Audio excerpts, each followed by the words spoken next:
നമസ്കാരം.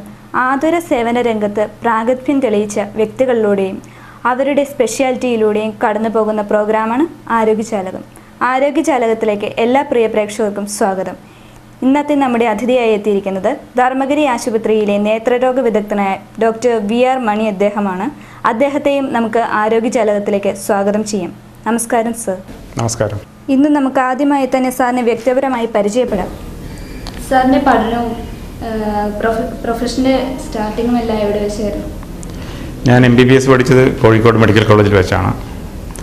83-ൽ MBBSന് ശേഷം post graduation ഓഫ്തൽമോളജിയിൽ post graduation ചെയ്തത് KMC മണിപ്പാൽ. അതിനുശേഷം അങ്കമാലി ലിറ്റിൽ ഫ്ലവർ ആശുപത്രിയിൽ ജോലി ചെയ്യുമ്പോഴാണ് ഡിപ്ലോമേറ്റ് ഇൻ നാഷണൽ ബോർഡ് എന്ന പരീക്ഷ പാസ്സാകുകയും ചെയ്തത്. അതിനുശേഷം ഇംഗ്ലണ്ടിൽ നിന്നുള്ള റോയൽ കോളേജ് ഓഫ് ഓഫ്തൽമോളജിയിലെ ഡിപ്ലോമയും നേടിയിട്ടുണ്ട്. വിദേശത്ത് വേറെ പഠനങ്ങൾ? വിദേശത്ത് 3 മാസത്തെ പഠനമേ ഉണ്ടായിട്ടുള്ളൂ. അതിനുശേഷം ഈ DRC എന്ന് പറയുന്ന പരീക്ഷ എഴുതിയാണ് ഉണ്ടായത്. സാധാരണയായി നമ്മുടെ നാട്ടിൽ കണ്ടുവരുന്ന കണ്ണിനുണ്ടാകുന്ന അസുഖങ്ങൾ എന്തൊക്കെയാണ്? നേത്രരോഗ വിഭാഗത്തിൽ സാധാരണയായി രോഗികൾ വരുന്നത് പ്രധാനമായും കണ്ണിൻ്റെ കാഴ്ചക്കുറവ് കൊണ്ടാണ്. കണ്ണിൻ്റെ കാഴ്ചക്കുറവ് കൂടാതെ കണ്ണിനുണ്ടാകുന്ന ചുവപ്പ്, വേദന, ചൊറിച്ചിൽ, വെള്ളം വരിക, അങ്ങനെ ചില രോഗലക്ഷണങ്ങൾ കൊണ്ടും സാധാരണയായി രോഗികൾ നേത്രവിഭാഗത്തിൽ വരാറുണ്ട്. ഈ പറഞ്ഞ രോഗലക്ഷണങ്ങൾ പല കാരണങ്ങൾ കൊണ്ടും ഉണ്ടാകാം. കാഴ്ചക്കുറവിനുള്ള ഏറ്റവും പ്രധാനപ്പെട്ട കാരണം ദൃഷ്ടി വൈകല്യങ്ങളിലാണ്. ഇംഗ്ലീഷിൽ റിഫ്രാക്റ്റീവ് എറേഴ്സ് എന്ന് പറയും. പലതരത്തിലുള്ള ദൃഷ്ടി വൈകല്യങ്ങളുണ്ട്. കുട്ടികളിലും പ്രായമായവരിലും എല്ലാം ഇത് കണ്ടുവരാറുണ്ട്. കൂടാതെ കണ്ണിനുണ്ടാകുന്ന പലതരം അസുഖങ്ങളുണ്ട്. തിമിരം, ഗ്ലോക്കോമ, അങ്ങനെയുള്ള പലതരം അസുഖങ്ങൾ കൊണ്ടും കണ്ണിൻ്റെ കാഴ്ച കുറയും. കണ്ണിൻ്റെ അസുഖങ്ങളിലേക്ക് വിശദമായി കിടക്കുന്നതിന് മുമ്പ് കണ്ണിൻ്റെ ഘടനയെക്കുറിച്ചും കാഴ്ചശക്തിയെക്കുറിച്ചും ഒന്ന് വിശദീകരിക്കാമോ? കണ്ണിൻ്റെ ഘടനയെപ്പറ്റി പറയുകയാണെങ്കിൽ കണ്ണിനെ പലപ്പോഴും ഒരു ക്യാമറയോട് ഉപമിക്കാറുണ്ട്. ക്യാമറയ്ക്കകത്ത് ഇമേജിനെ ഫോക്കസ് ചെയ്യുന്ന ലെൻസാണ്. അതുപോലെ കണ്ണിനകത്തും ഒരു ലെൻസുണ്ട്. കൂടാതെ ഈ ലെൻസിലേക്ക് പ്രകാശരശ്മികൾ കടത്തിവിടുന്ന ഒരു അപ്പർച്ചർ എല്ലാ ക്യാമറയ്ക്കും ഉണ്ട്. അതുപോലെ കണ്ണിനുള്ള അപ്പർച്ചറിൻ്റെ പേരാണ് പ്യൂപ്പിൾ എന്ന് പറയുന്നത്. കൂടാതെ കണ്ണിനെ സംരക്ഷിക്കുന്നതിനായി ക്യാമറയ്ക്ക് കവറുകളുള്ളതുപോലെ, കവചങ്ങളുള്ളതുപോലെ കണ്ണിനും കൺപോളകളുണ്ട് കണ്ണിനെ സംരക്ഷിക്കുന്നതിനായി. അപ്പോൾ ഈ പ്രകാശരശ്മികൾ പ്യൂപ്പിളിൻ്റെ അകത്തുകൂടി, അപ്പർച്ചറിൻ്റെ അകത്തുകൂടി പ്രവേശിച്ച് ലെൻസും കൃഷ്ണമണിയുമാണ് ഫോക്കസിങ് പവറുള്ള അവയവങ്ങൾ. ലെൻസ് ആണ് ഇമേജിനെ ഫോക്കസ് ചെയ്യുന്നത് കണ്ണിൻ്റെ റെറ്റിന എന്ന ഭാഗത്തേക്കാണ് ഫോക്കസ് ചെയ്യുന്നത്. കണ്ണിൻ്റെ റെറ്റിനയിലാണ് നമ്മൾ നോക്കുന്ന ഒരു വസ്തുവിൻ്റെ പ്രതിബിംബം പതിക്കുന്നത്. ഈ റെറ്റിനയിൽ നിന്നും ഈ ഇമേജ് ഓപ്റ്റിക് നെർവ് എന്ന ഞരമ്പ് വഴി തലച്ചോറിൽ കൂടി പോയി വിഷ്വൽ സെൻ്ററുണ്ട്. തലച്ചോറിൻ്റെ പിൻഭാഗത്തുള്ള ബ്രെയിനിൻ്റെ ഒരു പോർഷനാണ് വിഷ്വൽ സെൻ്റർ എന്ന് പറയുന്നത്. അവിടെ എത്തുമ്പോഴാണ് നമുക്ക് ഒരു വസ്തുവിനെ കാണാൻ കഴിയുന്നത്. ഇത്രയുമാണ് നമുക്കൊരു വസ്തുവിനെ കാണുമ്പോൾ ഉപകരിക്കുന്ന അവയവങ്ങൾ. അന്ധത വരാനുള്ള പ്രധാന കാരണം എന്ന് പറയുന്നത് ദൃഷ്ടി വൈകല്യങ്ങളാണല്ലോ. ഈ ദൃഷ്ടി വൈകല്യങ്ങളെ കുറിച്ച് ഒന്ന് പറയാമോ? മയോപ്പിയ അഥവാ ഹ്രസ്വദൃഷ്ടി, ഹൈപ്പർമെട്രോപ്പിയ അഥവാ ദീർഘദൃഷ്ടി, മറ്റൊന്ന് എസ്റ്റിഗ്മാറ്റിസം. ഏത് പ്രായക്കാരിലാണ് ഈ രോഗങ്ങൾ കണ്ടുവരുന്നത്? ഈ പറഞ്ഞ 3 സാധാരണയായി കുട്ടികളിലും ചെറുപ്പക്കാരിലുമാണ് കണ്ടുവരുന്നത്. 4-മത്തെ പ്രസ്ബയോപ്പിയ അഥവാ വെള്ളെഴുത്താണ് പ്രായമായതിൽ സാധാരണയായി കണ്ടുവരുന്നത്. ഏത് പ്രായം മുതലാണ് വെള്ളെഴുത്ത് കണ്ടുവരുന്നത്? വെള്ളെഴുത്ത് സാധാരണയായി 40 വയസ്സിന് ശേഷമാണ് പ്രത്യക്ഷപ്പെടുന്നത്. 40 വയസ്സിന് ശേഷം വെള്ളെഴുത്തുള്ള ഒരാൾക്ക് ചെറിയ അക്ഷരങ്ങൾ അടുപ്പിച്ച് പിടിച്ച് വായിക്കാനുള്ള വിഷമത അനുഭവപ്പെടുന്നു. അതാണ് വെള്ളെഴുത്ത് എന്ന് പറയുന്നത്. ഷോർട്ട് സൈറ്റിൻ്റെയും ലോങ് സൈറ്റിൻ്റെയും ലക്ഷണങ്ങളും കാരണങ്ങളും എന്തൊക്കെയാണ്? ഷോർട്ട് സൈറ്റിൻ്റെ രോഗലക്ഷണം ദൂരെയുള്ള വസ്തുക്കൾ ക്ലിയറായി കാണാതിരിക്കുക എന്നുള്ളതാണ്. സ്കൂളിൽ പഠിക്കുന്ന കുട്ടിയാണെങ്കിൽ ടീച്ചർ ബോർഡിൽ എഴുതുന്നത് ക്ലിയറായി കാണുകയില്ല. അല്ലെങ്കിൽ വീട്ടിലാണെങ്കിൽ TV കാണുമ്പോൾ എപ്പോഴും TVയുടെ വളരെ അടുത്തിരുന്ന് കാണുക, തുടങ്ങിയവയാണ് ഷോർട്ട് സൈറ്റിൻ്റെ ലക്ഷണങ്ങൾ. അതായത് ദൂരെയുള്ള വസ്തുക്കളെ ക്ലിയറായിട്ട് കാണാൻ സാധിക്കുകയില്ല. ലോങ് സൈറ്റിനാണെങ്കിൽ ഹൈപ്പർമെട്രോപ്പിയ, ഇതിൽ ദൂരെയും അടുത്തുമുള്ള വസ്തുക്കളെ കാണാൻ വിഷമത അനുഭവപ്പെടുന്നു. അതിൻ്റെ പവർ അനുസരിച്ച് രണ്ടിനും തടസ്സം നേരിടുന്നു. വെള്ളെഴുത്തിൻ്റെ ലക്ഷണങ്ങൾ എന്തൊക്കെയാണ്? വെള്ളെഴുത്ത് സാധാരണ നമുക്ക് വായിക്കാൻ പറ്റുന്ന ദൂരം ഒരു 30 സെൻറ്റിമീറ്റർ ദൂരത്തിൽ പിടിച്ചാണ് നമ്മൾ വായിക്കുന്നത്. പുസ്തകങ്ങളായാലും പത്രങ്ങളായാലും എല്ലാം ഈ സാധാരണ വായിക്കുന്ന ദൂരത്തിൽ പിടിച്ച് വായിക്കാൻ പറ്റാത്ത ഒരു അവസ്ഥ വരുമ്പോഴാണ് വെള്ളെഴുത്തായി അനുഭവപ്പെടുന്നത്. ഇതുള്ള ആൾക്ക് പുസ്തകം വളരെ അകത്തി പിടിച്ച് വായിക്കേണ്ടി വരുന്നു. വെള്ളെഴുത്ത് ചികിത്സിച്ച് ഭേദമാക്കാവുന്ന രോഗമാണ്. ഇതിന് ചികിത്സ എന്ന് പറയുന്നത് കണ്ണട ഉപയോഗിക്കൽ മാത്രമാണ്. എല്ലാ ദൃഷ്ടിവൈകല്യങ്ങളുടെയും ചികിത്സ കണ്ണട, അല്ലെങ്കിൽ വേണമെങ്കിൽ ചില തരം ദൃഷ്ടിവൈകല്യങ്ങൾക്ക് കോൺടാക്ട് ലെൻസ് ഉപയോഗിക്കാം, അല്ലെങ്കിൽ കണ്ണട ഉപയോഗിക്കൽ മാത്രമേ ഇതിനൊരു ചികിത്സയുള്ളൂ. ഇതിന് മരുന്നുകളായിട്ടൊന്നും തന്നെ ഇല്ല. അന്ധതയ്ക്ക് മറ്റൊരു പ്രധാന കാരണമാണല്ലോ തിമിരം. തിമിരത്തെക്കുറിച്ച് ഒന്ന് വിശദീകരിക്കാമോ? ഞാൻ ആദ്യം പറഞ്ഞതുപോലെ നമ്മുടെ കണ്ണിനുള്ളിൽ ഫോക്കസ് ചെയ്യാനുള്ള ഏറ്റവും പ്രധാനപ്പെട്ട ഒരു സ്ട്രക്ചറാണ് ലെൻസ് എന്ന് പറയുന്നത്. സാധാരണ എല്ലാവരിലും ഈ ലെൻസ് സുതാര്യമാണ്, ട്രാൻസ്പെറൻ്റ് ആണ്. ഗ്ലാസ് പോലെ ട്രാൻസ്പെറൻ്റ് ആയതുകൊണ്ട് ആ ലെൻസിൽ കൂടി പുറമേ നിന്നുള്ള പ്രകാശരശ്മികൾ നമ്മുടെ കണ്ണിനകത്തേക്ക് പ്രവേശിക്കുകയും അത് റെറ്റിനയിൽ ഫോക്കസ് ചെയ്യപ്പെടുകയും ചെയ്യുന്നു. പക്ഷേ ചില തകരാറുകൾ മൂലം, പ്രധാനമായും പ്രായാധിക്യം കൊണ്ടാണ് വരുന്നത്, ഈ സുതാര്യമായിട്ടുള്ള ലെൻസിന് അതിൻ്റെ സുതാര്യത നഷ്ടപ്പെടുന്നു. തിമിരത്തിൻ്റെ ലക്ഷണങ്ങൾ എന്തൊക്കെയാണ്? തിമിരം ആരംഭിക്കുമ്പോൾ ദൂരെയുള്ള വസ്തുക്കൾ ഒരു മഞ്ഞ് മൂടിയതുപോലെ കാണുക എന്നുള്ളതാണ് സാധാരണയായി ആദ്യം ഉണ്ടാകുന്ന ലക്ഷണം. മറ്റു ചിലർക്ക് രാത്രിയിൽ വണ്ടി ഓടിക്കുമ്പോൾ വല്ലാതെ ഗ്ലെയർ അനുഭവപ്പെട്ട് വണ്ടി ഓടിക്കാൻ വിഷമം അനുഭവപ്പെടുന്നു. ഇങ്ങനെ കാഴ്ച കുറഞ്ഞു വരുമ്പോൾ കാഴ്ച പതുക്കെ പതുക്കെ കുറഞ്ഞു വരും, വേദനയൊന്നും ഉണ്ടാവുകയില്ല. കുറഞ്ഞ് ഒരു ഘട്ടം എത്തുമ്പോൾ തീരെ കാണാത്ത ഒരവസ്ഥ ഉണ്ടാകുന്നു. ഇത് എല്ലാ പ്രായക്കാരിലും ഉണ്ടാവുമോ തിമിരം? സാധാരണയായി ഒരു 55-60 വയസ്സിന് ശേഷമാണ് നമ്മുടെ നാട്ടിൽ തിമിരം കണ്ടുവരുന്നത്. പക്ഷേ അപൂർവമായിട്ട് കുട്ടികളിലും ചെറുപ്പക്കാരിലും ഇതുണ്ടാകാം. തിമിരത്തിന്റെ ചികിത്സാ രീതികൾ എന്തൊക്കെയാണ്? തിമിരത്തിന് ഫലപ്രദമായ ഒരു മരുന്ന് ഇതുവരെ കണ്ടുപിടിച്ചിട്ടില്ല. പലതരത്തിലുള്ള ഐ ഡ്രോപ്സ് എല്ലാം അവൈലബിൾ ആണെങ്കിൽ പോലും അതൊന്നും ഒരു തീർത്തും ഫലപ്രദമായൊരു മരുന്നാണെന്ന് പറയാൻ സാധിക്കുകയില്ല. ഇതിനുള്ള ചികിത്സ എന്ന് പറയുന്നത് ഓപ്പറേഷൻ മാത്രമാണ്. ഓപ്പറേഷൻ ഏത് പ്രായക്കാരിലും ചെയ്യാവുന്നതാണ്. ചെയ്യാവുന്നതാണ്. എല്ലാ രോഗികൾക്കും ചെയ്യാവുന്നതാണ്. പ്രായം ഇതിനൊരു പ്രശ്നമല്ല. എത്ര പ്രായമായവരിലും ഇത് ചെയ്യാവുന്നതാണ്. ഈ തിമിരത്തിന്റെ ഓപ്പറേഷൻ കൊണ്ട് പൂർണ്ണമായ അന്ധത മാറി കിട്ടും. കണ്ണിന് മറ്റ് തകരാറുകൾ ഒന്നുമില്ലെങ്കിൽ ഓപ്പറേഷൻ ശേഷം രോഗിക്ക് പൂർണ്ണമായും കാഴ്ച തിരിച്ചു കിട്ടുന്നതാണ്. ഉദാഹരണമായി ചിലപ്പോൾ കണ്ണിൻ്റെ ഞരമ്പിന്, റെറ്റിനയ്ക്കോ അല്ലെങ്കിൽ ഞരമ്പിനോ മറ്റോ എന്തെങ്കിലും തകരാറുണ്ടെങ്കിൽ ആ രോഗിക്ക് പൂർണ്ണമായി കാഴ്ച തിരിച്ച് കിട്ടുകയില്ല. ഈ തിമിരത്തിന്റെ ഓപ്പറേഷന് വേണ്ടി വരുന്ന സാധാരണ ചിലവ് എത്രയാണ്? തിമിര ശസ്ത്രക്രിയ ഇന്ന് ചെയ്തു വരുന്നത് സർവ്വസാധാരണമായി കണ്ണിനകത്ത് ലെൻസ് വെച്ചുള്ള ഓപ്പറേഷനാണ് ചെയ്യുന്നത്. ഇൻട്രാഓക്കുലർ ലെൻസ് ഇംപ്ലാന്റേഷൻ എന്ന് പറയും. ഇതിനുള്ള ചിലവ് പല സ്ഥലങ്ങളിലും പല വിധത്തിലാണ്. അത് ആശുപത്രിയെയും സിറ്റീസിനെയും ഡിപ്പെൻഡ് ചെയ്ത് പല വിധത്തിലുള്ള റേറ്റുകളുണ്ട്. ഉദാഹരണത്തിന് കോതമംഗലത്ത് ഇപ്പോൾ ഞാൻ ജോലി ചെയ്യുന്ന ധർമ്മഗിരി ആശുപത്രിയിലെ റേറ്റ് പറയുകയാണെങ്കിൽ ഇവിടെ ഏകദേശം 2500 രൂപ മുതൽ 18,000 രൂപ വരെയുള്ള പാക്കേജസ് ഉണ്ട്. ഇത് പ്രധാനമായും ഓപ്പറേഷൻ ചെയ്യുന്ന രീതിയെയും കണ്ണിനകത്ത് വയ്ക്കുന്ന ലെൻസിനെയും ഡിപ്പെൻഡ് ചെയ്തിട്ടാണ് ഈ പല വിധത്തിലുള്ള റേറ്റ് തീരുമാനിച്ചിട്ടുള്ളത്. മറ്റു പ്രധാന കാരണങ്ങൾ എന്തൊക്കെയാണ് ഈ അന്ധത ബാധിക്കാനുള്ളത്? മറ്റൊരു പ്രധാന കാരണം ഗ്ലോക്കോമ എന്നൊരു അസുഖമാണ്. ഗ്ലോക്കോമയെ കുറിച്ച് ഒന്ന് വിശദീകരിക്കാവോ?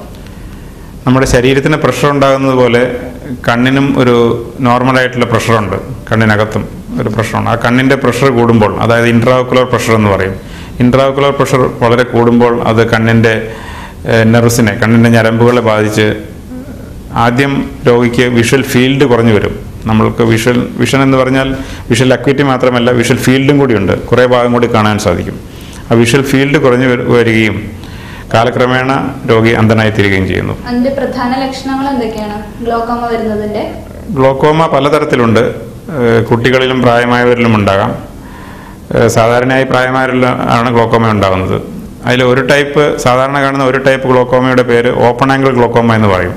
ഈ ഓപ്പൺ ആംഗിൾ ഗ്ലോക്കോമയ്ക്ക് യാതൊരുവിധ രോഗലക്ഷണങ്ങളും ആരംഭദശയിൽ ഉണ്ടാകുകയില്ല. നേരിയ തോതിലുള്ള തലവേദന അല്ലെങ്കിൽ പെട്ടെന്ന് കൂടെ കണ്ണട മാറ്റേണ്ടി വരിക എന്നിവയാണ് അതിൻ്റെ ലക്ഷണങ്ങളായി ഉണ്ടാകാറുള്ളത്. പക്ഷേ ഇത് സാധാരണ കണ്ടുപിടിക്കുന്നത് ഇങ്ങനെയുള്ള ഒരു വ്യക്തി ഒരു കണ്ണ് ഡോക്ടറുടെ അടുത്ത് പരിശോധനയ്ക്ക് വരുമ്പോൾ മാത്രമാണ് ഇത് കണ്ടുപിടിക്കപ്പെടുന്നത്. മറ്റൊരു ടൈപ്പ് ഗ്ലോക്കോമയുണ്ട്. ആ ടൈപ്പ് ഗ്ലോക്കോമ അക്യൂട്ട് ഗ്ലോക്കോമ എന്ന് പറയും. അതാണെങ്കിൽ രോഗിക്ക് പെട്ടെന്ന് കണ്ണിന് ചുവപ്പും വേദനയും ശക്തിയായ തലവേദനയും ഛർദി മുതലായവ ഉണ്ടാകുന്നു. അതാണെങ്കിൽ പെട്ടെന്ന് തന്നെ രോഗി ഡോക്ടറുടെ അടുത്ത് വരികയും അതിനുള്ള ചികിത്സ തേടുകയും ചെയ്യും. ഗ്ലോക്കോമയുടെ ചികിത്സാ രീതികളെ കുറിച്ച് വിശദീകരിക്കുക. ഓപ്പൺ ആംഗിൾ ടൈപ്പ് ഗ്ലോക്കോമയാണെങ്കിൽ അതിന് പലതരത്തിലുള്ള ഡ്രോപ്സ് കിട്ടാനുണ്ട്. ഈ ഡ്രോപ്സ് ഒഴിച്ച് കണ്ണിൻ്റെ പ്രഷർ കുറയ്ക്കുകയാണ് അതിനുള്ള ചികിത്സാ രീതി. പക്ഷേ രണ്ടാമത്തെ ടൈപ്പ് ആയ അക്യൂട്ട് ഗ്ലോക്കോമയാണെങ്കിൽ അതിന് രോഗിയെ ആശുപത്രിയിൽ അഡ്മിറ്റ് ചെയ്ത് ഉടനെ തന്നെ ലേസർ ചികിത്സയുണ്ട്, അല്ലെങ്കിൽ ഓപ്പറേഷൻ ചെയ്യേണ്ടി വരും. ഈ ഗ്ലോക്കോമയ്ക്ക് വേണ്ടി ശസ്ത്രക്രിയ ചെയ്യാമെന്ന് പറഞ്ഞു. അത് ഏത് പ്രായത്തിലുള്ള രോഗികളിലും ശസ്ത്രക്രിയ പ്രാബല്യത്തിൽ? ആവശ്യമായി വന്നാൽ ഏതൊരു പ്രായത്തിലുള്ള ഗ്ലോക്കോമ രോഗികൾക്കും ചെയ്യാവുന്നതാണ്. അന്ധതയ്ക്കുള്ള മറ്റ് കാരണങ്ങൾ എന്തൊക്കെയാണ്? മറ്റൊരു പ്രധാന കാരണം കോർണിയൽ ഡിസീസ് എന്ന് പറയും. കണ്ണിൻ്റെ കൃഷ്ണമണിക്കുണ്ടാകുന്ന പലതരത്തിലുള്ള തകരാറുകൾ, കൃഷ്ണമണിക്കുണ്ടാകുന്ന മുറിവുകൾ, അല്ലെങ്കിൽ കൃഷ്ണമണിക്കുണ്ടാകുന്ന പഴുപ്പ് എന്നിവ മൂലം കാഴ്ച നഷ്ടപ്പെടുന്നു. കോർണിയൽ ഡിസീസസ്, അതിനുള്ള ഒരു ചികിത്സ എന്ന് പറയുന്നത് കൃഷ്ണമണി മാറ്റിവെക്കൽ ഓപ്പറേഷനാണ്. കണ്ണ് മാറ്റിവെക്കുന്നത് പോലെ തന്നെ യഥാർത്ഥത്തിൽ കണ്ണ് മുഴുവനായി മാറ്റിവെക്കുന്നില്ല, കണ്ണിൻ്റെ കൃഷ്ണമണി മാത്രമാണ് മാറ്റിവെക്കുന്നത്. ഇങ്ങനെ ഇത് നമ്മുടെ നാട്ടിൽ വളരെ സാധാരണയായിട്ട് ഈ ടൈപ്പിലുള്ള അന്ധത കണ്ടുവരുന്നുണ്ട്. കാരണം പലതരത്തിലുള്ള മുറിവുകൾ പറ്റിയിട്ടും ധാരാളം രോഗികൾ കാഴ്ചശക്തി നഷ്ടപ്പെട്ടവരായിട്ടുണ്ട്. മറ്റൊരു അന്ധതയ്ക്കുള്ള പ്രധാന കാരണം ഡയബറ്റിക് റെറ്റിനോപ്പതി എന്ന് പറയും. പ്രമേഹ രോഗികൾക്ക് കണ്ണിൻ്റെ ഞരമ്പിനുണ്ടാകുന്ന ഒരു തകരാറ്, റെറ്റിനോപ്പതി എന്ന തകരാറ് മൂലം കണ്ണിൻ്റെ കാഴ്ചശക്തി കുറഞ്ഞു വരുന്നു. പ്രമേഹ രോഗികൾക്ക് ഇത് കൂടാതെ തിമിരം വരാനുള്ള സാധ്യതയും കൂടുതലാണ്, ഗ്ലോക്കോമ വരാനുള്ള സാധ്യതയും കൂടുതലാണ്. പിന്നെ കണ്ണിൻ്റെ ഞരമ്പിനുണ്ടാകുന്ന ഒരു മാക്കുലാർ ഡീജനറേഷൻ എന്നൊരു അസുഖമുണ്ട്. ഈ അസുഖം മൂലവും അന്ധത വളരെ സാധാരണയായി കണ്ടുവരുന്നുണ്ട്. ഈ പ്രമേഹ രോഗികളിലുള്ള ചികിത്സയിൽ വ്യത്യാസമുണ്ടോ? പ്രമേഹ രോഗികൾ ഞാൻ പറഞ്ഞതുപോലെ പ്രധാനമായും 3 കാരണങ്ങൾ കൊണ്ടാണ് പ്രമേഹ രോഗികൾ കണ്ണ് ഡോക്ടറെ അടുത്ത് വരുന്നത്. ഒന്ന് തിമിരം, രണ്ടാമത്തത് ഗ്ലോക്കോമ, മൂന്നാമത്തത് ഡയബറ്റിക് റെറ്റിനോപ്പതി. തിമിര രോഗമാണെങ്കിൽ മറ്റു രോഗികളെ പോലെ തന്നെ ഇവർക്കും തിമിരത്തിനുള്ള ശസ്ത്രക്രിയ ചെയ്യാവുന്നതാണ്. പ്രമേഹം കൺട്രോൾ ചെയ്തതിന് ശേഷം ഓപ്പറേഷൻ ചെയ്ത് കാഴ്ചശക്തി തിരിച്ചു കിട്ടുന്നതാണ്. അതേപോലെ ഗ്ലോക്കോമയ്ക്കുള്ള ചികിത്സയും മറ്റു രോഗികളിൽ നിന്നും വ്യത്യസ്തമല്ല. ഡയബറ്റിക് റെറ്റിനോപ്പതി ആണെങ്കിൽ അതിന് എല്ലാ സ്ഥലങ്ങളിലും അതിനുള്ള ചികിത്സയില്ല. അതിന് ചികിത്സ വേണ്ട ഘട്ടത്തിൽ ആ രോഗികളെ അതിനുള്ള പ്രത്യേക റെറ്റിന ക്ലിനിക്കുകളുണ്ട്, അതുള്ള ആശുപത്രികളിലേക്ക് റെഫർ ചെയ്ത് അവിടെ നിന്നും ലേസർ ചികിത്സ നൽകിയാണ് അവരുടെ കാഴ്ച സംരക്ഷിക്കുന്നത്. നമുക്ക് കണ്ണ് സംരക്ഷണത്തിന് വേണ്ടി എന്തൊക്കെ നടപടികൾ സ്വീകരിക്കാം? ആദ്യമായി ചെയ്യേണ്ടത് കണ്ണിന് സാധാരണ ഉണ്ടാകുന്ന രോഗങ്ങളെക്കുറിച്ചൊരു അവബോധം ഉണ്ടാക്കുകയാണ്. കൂടാതെ കണ്ണിന് അസുഖം വരികയാണെങ്കിൽ അധികം താമസിക്കാതെ തന്നെ ഒരു ക്വാളിഫൈഡ് ആയിട്ടുള്ള കണ്ണ് ഡോക്ടറെ സമീപിക്കുക. അദ്ദേഹം നിർദ്ദേശിക്കുന്ന മരുന്നുകൾ മാത്രം ചെയ്യുക. നമ്മുടെ നാട്ടിൽ പലരും വ്യാജ ഡോക്ടർമാരെയും മറ്റും കണ്ട് പല വിധത്തിലുള്ള മരുന്നുകൾ ഉപയോഗിക്കുന്നതുകൊണ്ട് പല അപകടങ്ങളും ഉണ്ടാകാറുണ്ട്. പിന്നെ കണ്ണിനെക്കുറിച്ചുള്ള ഒരു ബേസിക് ചില കാര്യങ്ങളുണ്ട്. ഉദാഹരണത്തിന് കമ്പ്യൂട്ടർ ഉപയോഗിക്കുകയാണെങ്കിൽ അത് ഐ ലെവലിൽ നിന്നും കുറച്ച് താഴെയായിരിക്കണം മോണിറ്റർ. പിന്നെ ഇടയ്ക്കിടയ്ക്ക് കണ്ണിന് റെസ്റ്റ് കൊടുത്തുകൊണ്ട് മാത്രം കമ്പ്യൂട്ടർ ഉപയോഗിക്കുക. അതേപോലെ ടി വി കാണുകയാണെങ്കിലും ലൈറ്റുള്ള മുറിയിൽ നിന്ന് ടി വി കാണുക. കണ്ണിന് റെസ്റ്റ് കൊടുക്കുക എന്നുള്ളതാണ് പ്രധാന ഉദ്ദേശം. ടി വി കാണുമ്പോഴായാലും കമ്പ്യൂട്ടർ അധിക സമയം ഉപയോഗിക്കുമ്പോഴായാലും.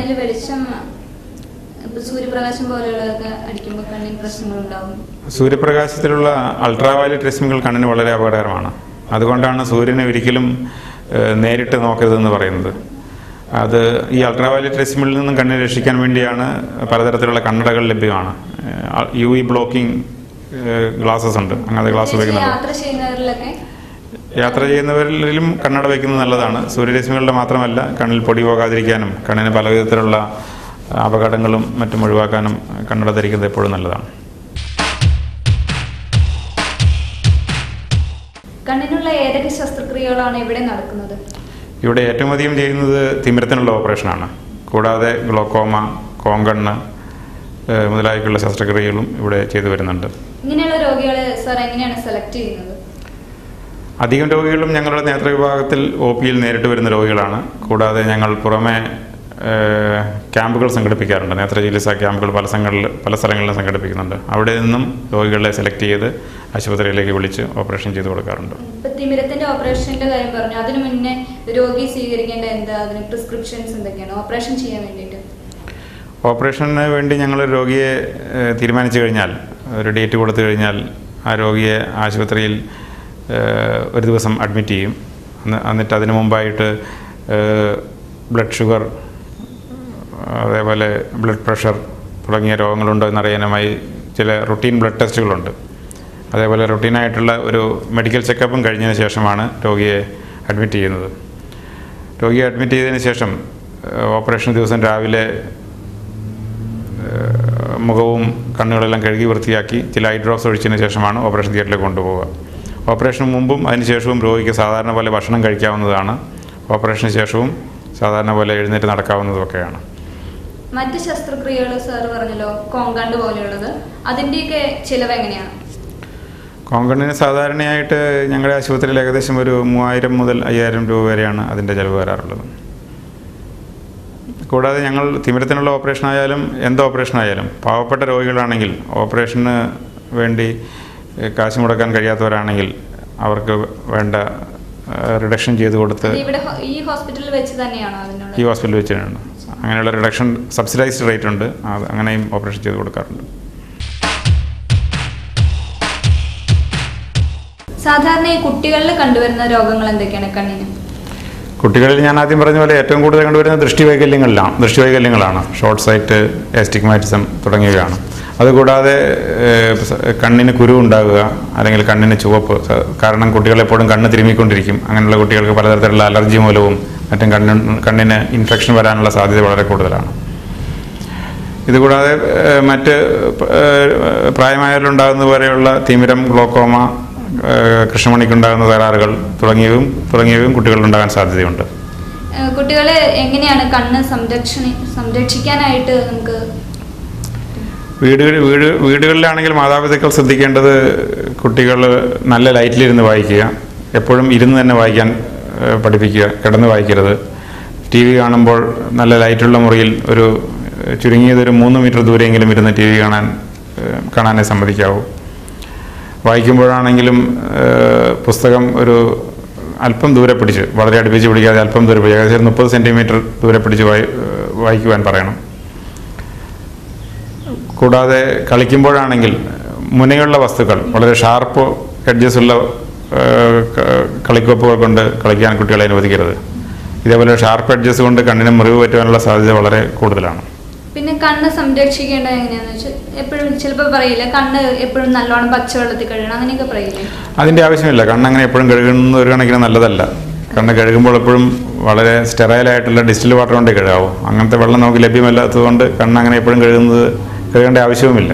കുട്ടികളിൽ ഉണ്ടാകുന്ന കണ്ണിൻ്റെ വൈകല്യങ്ങൾ മാതാപിതാക്കൾ എങ്ങനെ തിരിച്ചറിയും? സാധാരണയായി കുട്ടികൾ വീടുകളിൽ പുസ്തകം വായിക്കുമ്പോൾ വളരെ അടുപ്പിച്ച് പിടിച്ച് വായിക്കുക, അല്ലെങ്കിൽ ടി വി എപ്പോഴും വളരെ അടുത്ത് തന്നെ പോയിരുന്ന് കാണുക. ഇങ്ങനെയുള്ള രോഗലക്ഷണങ്ങൾ കണ്ടു കഴിഞ്ഞാൽ കുട്ടികളെ വഴക്ക് പറയാതെ അവരെ ഉടനെ തന്നെ ഒരു ഡോക്ടറെ കാണിക്കുകയാണ് വേണ്ടത്.